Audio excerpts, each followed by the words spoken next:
One of my favourite fruits would have to be kiwi fruit, and we do know the green variety, but did you know there's also a golden variety?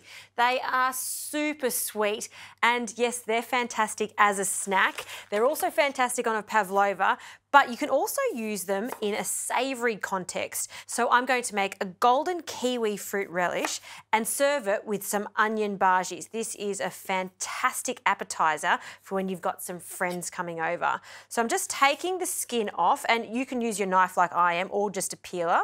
And the reason I like to keep them just slightly firmer for this is because I don't want them to break up too much in the relish. We don't want it to be a puree. We want little bits of our gorgeous golden kiwi fruit in it. So we're just going to cut them into small pieces, and look at that colour. Isn't that amazing? Smells so good too. So finely chop them.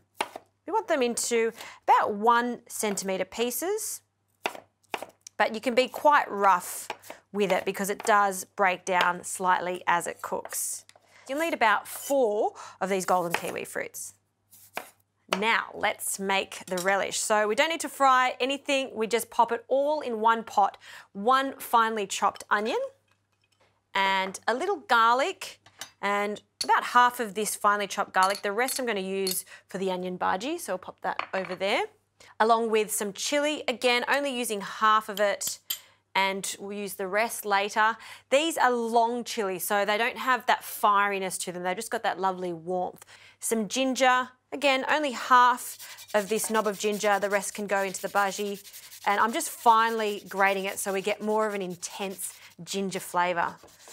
Smells so good. Some mustard powder and our gorgeous golden kiwi fruit that can go in. You can see that's just 4 kiwi fruit.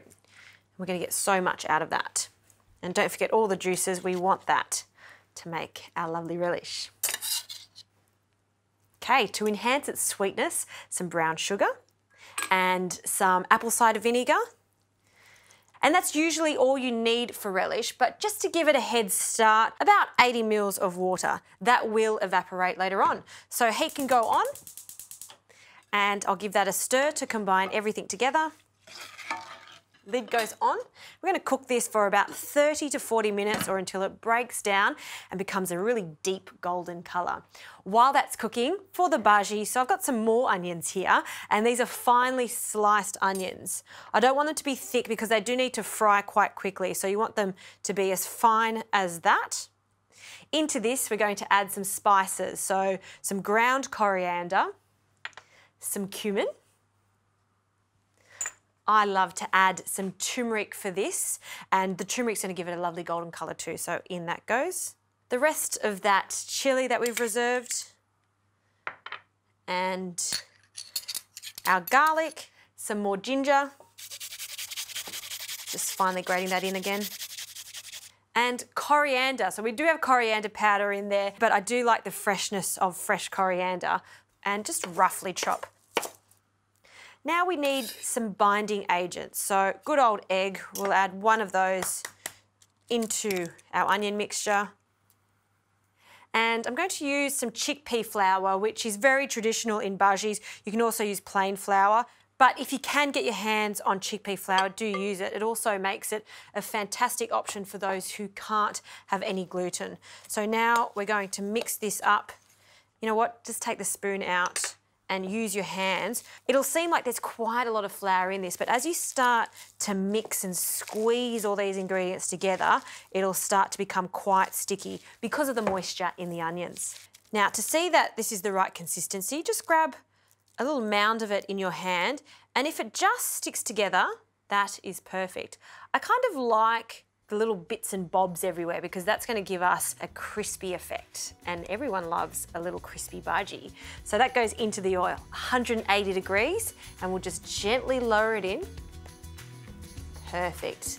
And you can see that there's lots of little bubbles around it. That shows us that that's at 180 degrees. All right, I'm going to make a few more of these, and once they're cooked, I'm going to drain them on some paper towel.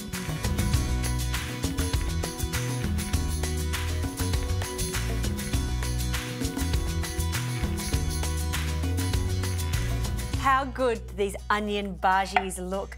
little bundles of crispy joy right there. They're so good. And they're going to taste even better with this golden kiwi fruit relish. You can see it's cooked down, but still holding its shape nicely. Now, I like to serve this with some yogurt. So some Greek-style yogurt in a bowl. So generous few tablespoons. I love the cool, cold yogurt with this really tangy, almost spicy relish to go with it. So on with our relish.